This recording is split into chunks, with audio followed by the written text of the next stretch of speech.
Welcome friends to this week 8 lectures of soil science and technology, and in this week we will be covering some very important topics of soil science and technology. We will be starting with soil testing, which is one of the most important aspect of soil, and then we will be talking about soil organic matter, and then we will be talking about soil organisms and composting and all these kind of important issues. So, in this first lecture of week 8, let us start with the soil testing, and uh, in this soil testing, basically we will be covering what is soil testing first, then collection and processing of soil samples, and then soil testing for pH and electrical conductivity, and then testing for soil organic carbon, and then measure nutrients as well as soil testing kit. So, we will be covering, we will be trying to gain a basic overview of all these aspects in this topic of soil testing. So, what is soil testing basically? So, soil testing is an acceptably accurate and rapid soil chemical analysis for assessing available nutrient status for making fertilizer recommendation. And whenever you want to do any recommendation for a farmer, or in other words you want to check the soil fertility status, that means how the soil is fertile or non fertile, you have to analyze the soil. And for analyzing the soil, this soil testing method basically analyze the available nutrients. As you have already known that available nutrient is that fraction of the total nutrient which governs the growth and yield of crops. So, basically it is measuring the available nutrient status for making fertilizer recommendation, and the major steps in the practical soil testing are basically soil first of all soil sampling. This is the most important step, and then preparation of the soil samples, and then extraction or analysis of available nutrients by an appropriate laboratory method. We will be discussing that, and finally interpretation of soil analysis data. So, this is also very important, and sometimes we skip that, but remember that this is the one of the most important step, and by excluding this interpretation of soil analysis data, soil testing is incomplete. So, let us go ahead and see the first step, that is soil sampling. Remember, the soil sampling is one of the major source where most of the error occurs. So, we have to be very accurate while collecting the samples, because we want to collect some samples which is a true representative of a particular field. We should not take some samples which are not representative of the field. So, I will discuss some of the cautions which you need to take care of while collecting the samples, but before that let us see what are the different types of tools. So, you can see here there are different types of tools like khurpi, auger, spade, post hole, diggers, hydraulic core samplers, and all these kind of things. So, you can see here this is a spade and this is a handheld auger. Auger is a specialized kind of instrument for soil sampling, and there are different types of auger depending on the soil type. Some are some augers are made for hard soil, some augers are made for very clay type of soil. So, depending on the soil texture and soil condition, these augers can vary. So, remember that how many soils, so first question comes in our mind. So, for soil testing, how many soil samples should we take? So, general rule is generally for 1 hectare of area we take around 20 soil samples. So, generally we do not take any soil sample from recently fertilized plot, and then bunds and channels and marshy tracts where the water is stagnant, and then near area trees, and then wells, compost piles, border areas, etc. Because from if we collect the soil sample from those areas, they will not be true representative of the soil fertility. So, how to collect the soil sample? Obviously, you can see here we are taking some zigzag pattern while collecting the soil sample, because we are trying to cover the heterogeneity of soil fertility which is present inside the soil or in the field, because soil is very heterogeneous. So, one portion of the soil of a particular place may vary in their fertility status from a soil which is very near to it. So, we must cover the whole area in a zigzag pattern so that we can get a representative soil sample. So, this is the rationale behind the zigzag soil sampling. Now, soil sample must be true representative of the field or the part of the field being treated, because you can see there are three different soil sampling scheme has been given. Now, the scheme A is random, scheme B is zigzag, which I have already talked about. So, these A and B schemes are basically we generally use for field up to 1 hectare of area. However, when the field is around 15 to 16 hectare of area, we go for the scheme C, which is called the subsampling of a large field.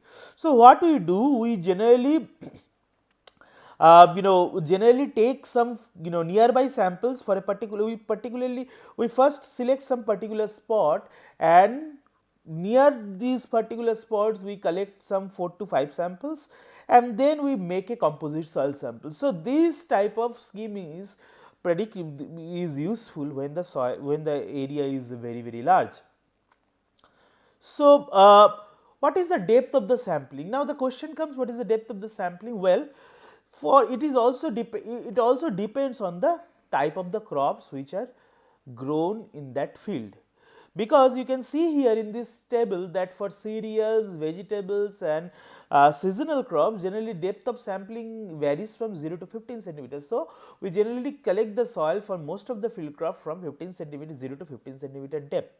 However, in case of deep rooted crops and in case of longer duration crops like cotton, sugarcane, banana, and then vegetables, etc., we generally sample should be collected from different depth depending on the situation.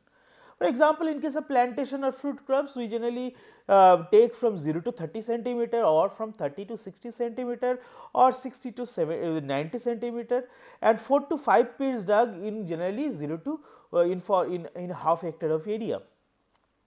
And in case of saline alkaline soil, which is a problematic soil, we have already discussed it in our previous lecture, we generally go for 0 to 15 centimeter, and for grasses and grassland area, we generally go for 0 to 5 centimeter. So, you can see depending on the crop which is standing or which is grown in that field, obviously the sample depth or sampling depth generally varies. So, what is the procedure of collecting the sample? This is very important. Now, the first process is to remove all the surface litters, grass, debris, etc. from the sampling points. So, you have to decide a sampling point, and then you remove all the debris which is present over the surface. Now, if you have auger, you can see here I have put some examples of augers. So, these are different types of augers, you can see.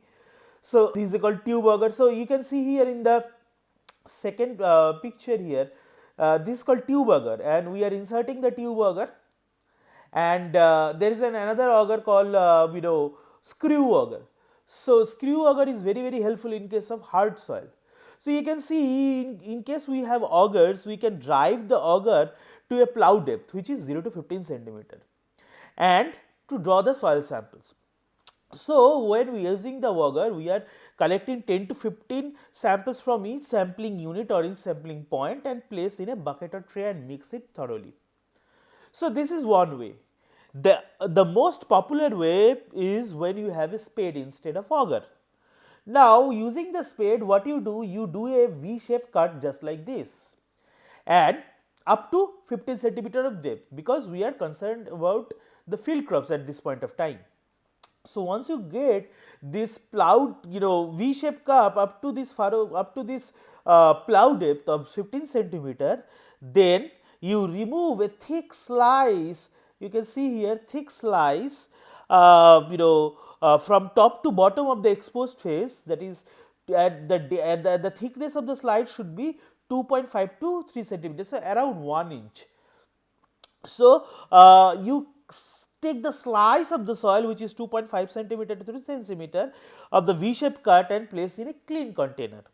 Now, collect the soil at one place and then mix thoroughly with by hands and spread on a paper. As you can see here, we are spreading in the paper, and then spread on a paper with a clean plastic sheet and make 4 quarters. As you can see, we have made 4 quarters.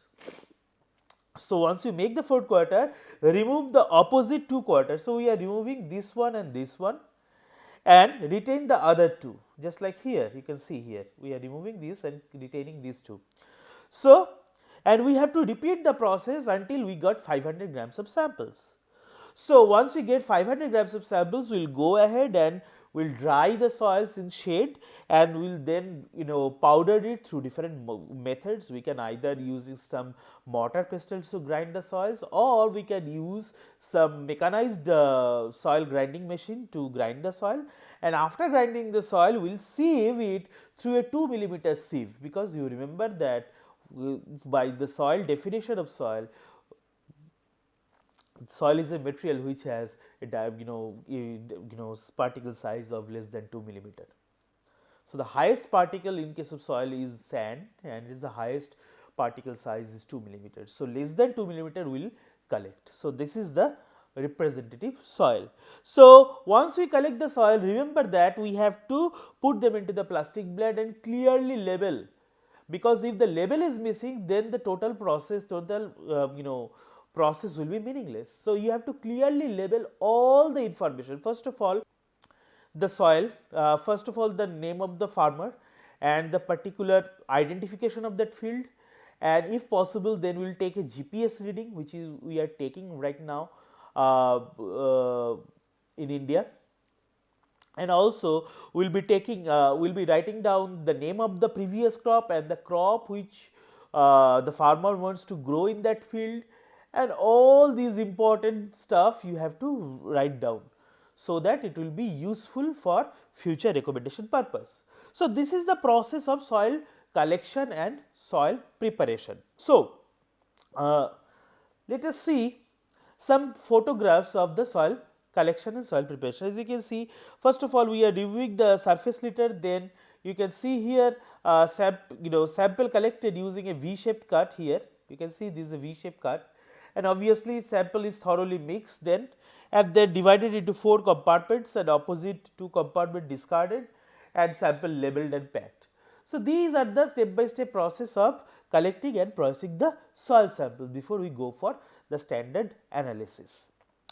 So, we have to, while collecting the samples, we have to keep couple of things in our mind.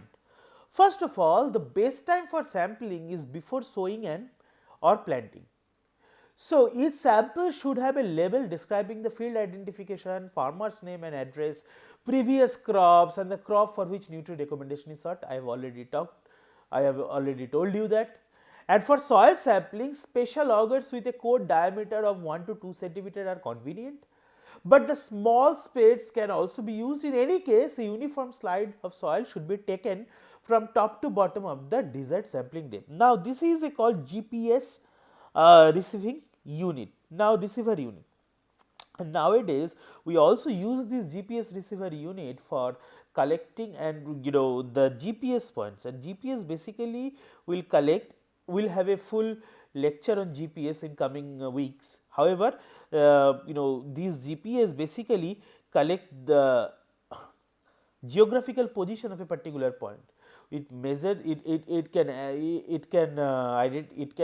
measure the latitude, it can measure the longitude of a particular point, and sometimes it measures the elevation from the mean sea level. So, using this GPS we clearly mark down any soil sample, and we can repeatedly go to that soil sample after certain period of time to take the further sample from that particular spot. So, that is the beauty of using GPS. So, GPS clearly mark the samples and clearly give it a geographical context. Okay. So, let us see. So, we have collected the samples and we have processed the samples. So, let us see what are the important soil testing parameters. So, in the laboratory generally we measure soil pH, soil electrical conductivity, soil organic carbon, soil available nitrogen, soil available phosphorus, soil available potassium, and then available calcium, magnesium and sulfur, and available micronutrients. So, these are general the soil testing parameters. However, in a routine soil testing laboratory you will see that they are going for soil pH, EC, soil organic carbon, NPK, and it requires specialized kind of instruments for measuring the available micronutrients like atomic absorption spectrophotometer or ICP spectrophotometer, and also available calcium, magnesium, sulfur is also done in some special cases. So, generally for farm in the normal soil testing labs in India, they generally go and measure these first 6 important parameters. Okay. So, once we collect the samples, the next step, and we process the sample, the next step is to measure it through some standard methods.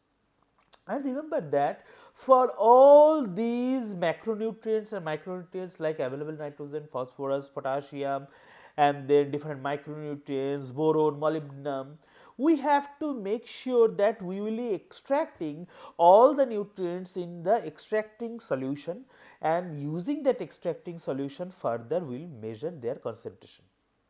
So, the steps is basically the idea is the soil basically attract or absorb these cations and anions on their surface due to different types of charge and bonds.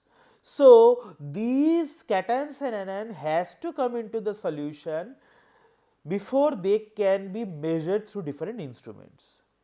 Now, for releasing those anions and cations into the soil solution or into the extracting solution, we need to use certain kind of extractants or chemicals. So, there are different types of chemicals based on different types of parameters.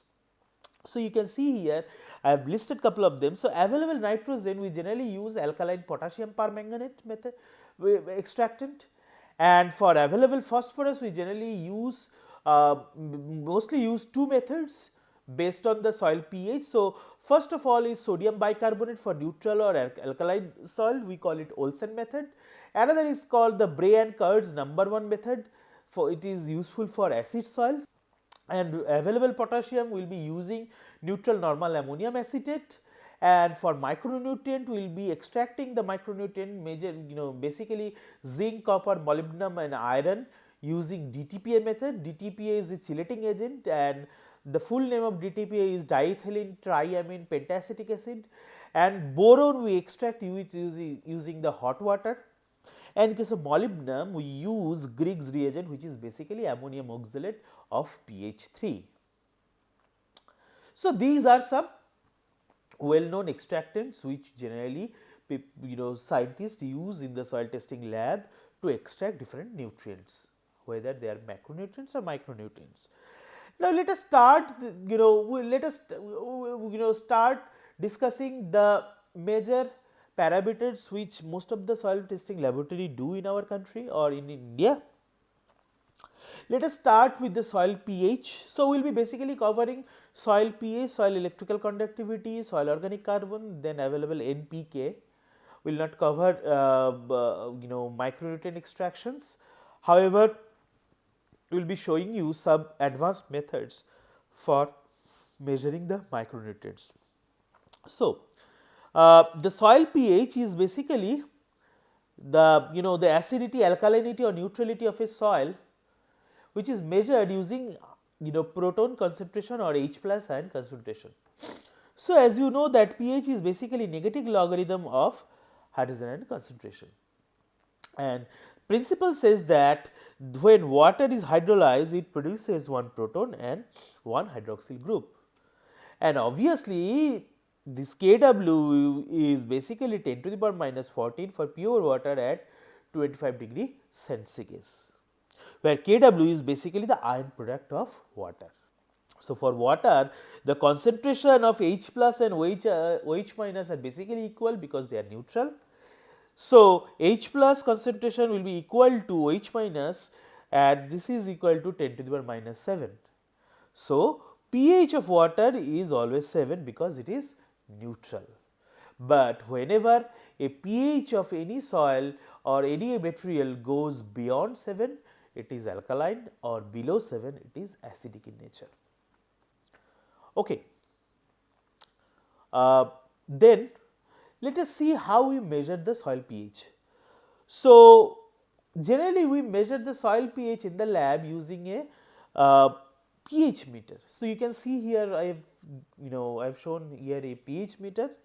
Now, pH meter basically has two electrodes. One is called reference electrode, another is called standard electrode.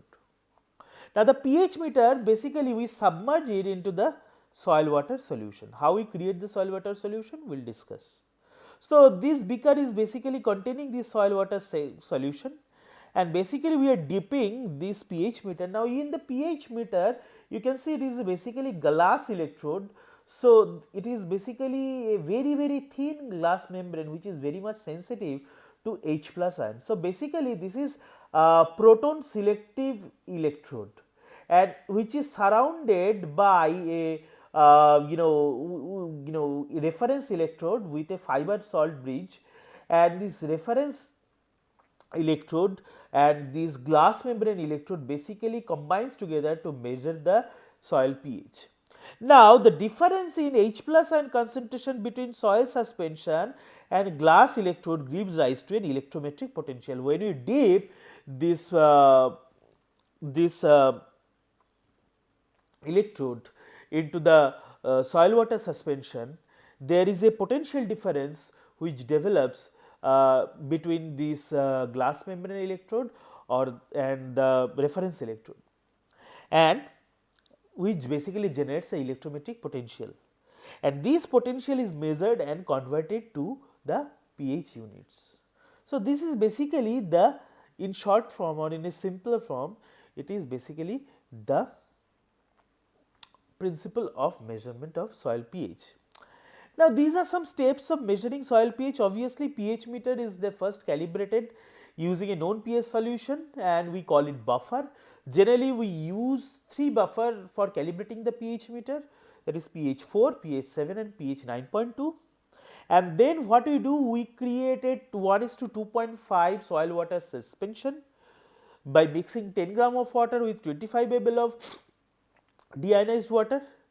Then we mixed well with glass rod and allow it stand for 30 minutes with intermittent stirring, and then we can stir the suspension every 10 minutes during this period. Now, after 1 hour we have to further stir the suspension, and then we will take the reading, and if there is a change in the ambient temperature, obviously temperature correction has to be made.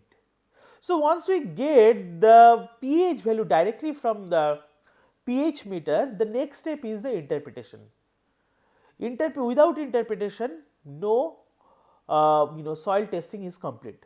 So, you can see soil pH, they have divided into different pH ranges starting from extremely acidic to very and strongly alkaline, and you can see slightly acidic and neutral range. Basically they are saying that the neutral range is 6.6 to 7.3. So, it varies from extremely acidic condition to very strongly alkaline condition, and there are some intermediate grades obviously. So, depending on in which range your tested soil pH comes, you will basically identify whether the soil is alkaline or acidic, or mildly alkaline or mildly acidic, and based on that you will give the recommendation. Obviously, if you remember our soil acidity lecture, if the soil is acid, we will go for lime application. If the soil is alkaline, we will go for gypsum application. Okay. The next important parameter is electrical conductivity, and electrical conductivity is the capacity of soil to conduct the electricity. So basically the since ions basically contribute to electrical conductivity, and EC basically tells us about the salt concentration of the salt. So basically soil contains some salts, and these salts basically contains several ions, and electrical conductivity is maintained through ions movement. And so this is why it is called the electrical conductivity. And electrical conductivity we generally measure in terms of I'm sorry, the electrical conductivity basically represent the soil salinity. Now these are the again the steps of the soil salinity measurement using conductivity meter. Now you can see here I have shown here one conductivity meter. Here again we have to make 1:2 soil water ratio, and then the the suspension is to be mixed occasionally for 30 minutes, and then conductivity meter has to be immersed and reading is taken, and then temperature correction has to be applied. So all these steps are important. And basically finally the interpretation says that when the electrical conductivity is greater than 4 decibels per meter, it will be saline soil, and when it is less than 4 decibels per meter, it will be non-saline soil. So this is the final interpretation. Now third important and one of the most important is soil organic carbon. Now soil organic carbon basically we measure through a method given by two scientists called Walkley and Black in the year 1934. And basically the principle of this method is basically when a known weight of soil is treated with excess standard K2Cr2O7 or potassium dichromate in the presence of concentrated H2SO4, soil organic carbon is oxidized to carbon dioxide, and the excess of K2Cr2O7 which is not reduced by SOC is titrated back against standard ferrous ammonium sulphate in the presence of sodium fluoride or H2PO4 using a diphenylamine indicator. So it is very simple. Remember, a soil contains high amount of organic matter. Soil contains varying amount of organic matter, especially in Indian soil it is very low. So when we treat is known weight of soil with concentrated H2SO4 and excess of standard K2Cr2O7, basically they are oxidizing agents. So they basically oxidize whatever carbon is present in the organic matter in the soil, and ultimately they generate carbon dioxides. So obviously when this carbon will be oxidized, these K2Cr2O7 will be reduced. Now the excess of K2Cr2O7 which is still remain in not reduced, we have to calculate that by using titration against a standard ferrous ammonium sulphate, and for that we need a we need an indicator for indicating the color change, that is diphenylamine, and there should be H2PO4 also. So this is the soil organic carbon measurement protocol principle, and this is the reaction which is involved. So you can see here K2Cr2O7 and H2SO4 basically reacts with the carbon to produce the potassium sulphate and then chromic sulphate and finally water and carbon dioxide. So basically these are the oxidizing agent, and these carbon get oxidized, and these K2Cr2O7 is basically reduced to K2SO4. And then you can see here in the titration step we basically ferrous ammonium sulphate is acting to, and this ultimately producing the ammonium sulphate and then ferric sulphate and water. So this is the reaction in a nutshell for this organic carbon, and these are the steps of measurement of organic carbon. I am not going to detail all these steps, just I have put this in the slides to for your ready reference in the future. Just to know that I just need to mention couple of important points. In these slides basically the soil organic matter calculations are given. So you can easily see how we calculate the soil organic matter. Just remember, after we calculate the percentage of organic carbon using this method, suppose it is X, This Walkley-Black method has average of 77% recovery. So, it cannot go for 100% recovery. So, when we go for 77% recovery, so the correction factor obviously will be 100 over 77, that is 1.3. So, percentage of organic carbon is, true percentage of organic carbon is, or corrected is, x into 1.3, which is now denoted by R. Now, once we calculate the percentage organic carbon, how to get the organic matter percentage? Remember that organic matter contains 58% of carbon.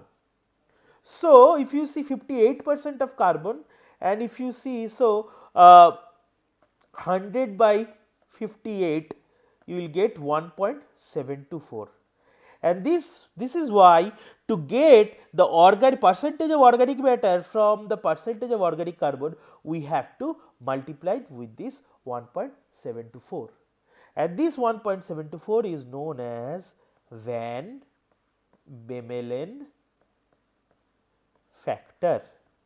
This is very, very important.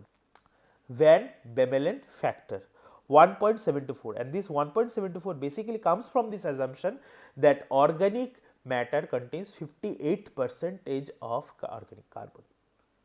Okay. So, this is the final organic matter percentage, and final interpretation of organic carbon percentage on the basis of organic carbon percentage. If it is less than 0.5%, then it is low in Indian condition obviously, in medium 0.5 to 0.75, and when it is greater than 0.75%, it is high. So, in Indian condition, remember that the average organic carbon national average of soil organic carbon is 0.5 or below. So, our soil contains very, very less amount of organic carbon. So, guys, I will be stopping here in this lecture, in this session, and in the next lecture we will be trying to finish the soil testing. And till then, bye bye, and let us see in the next lecture. Thank you.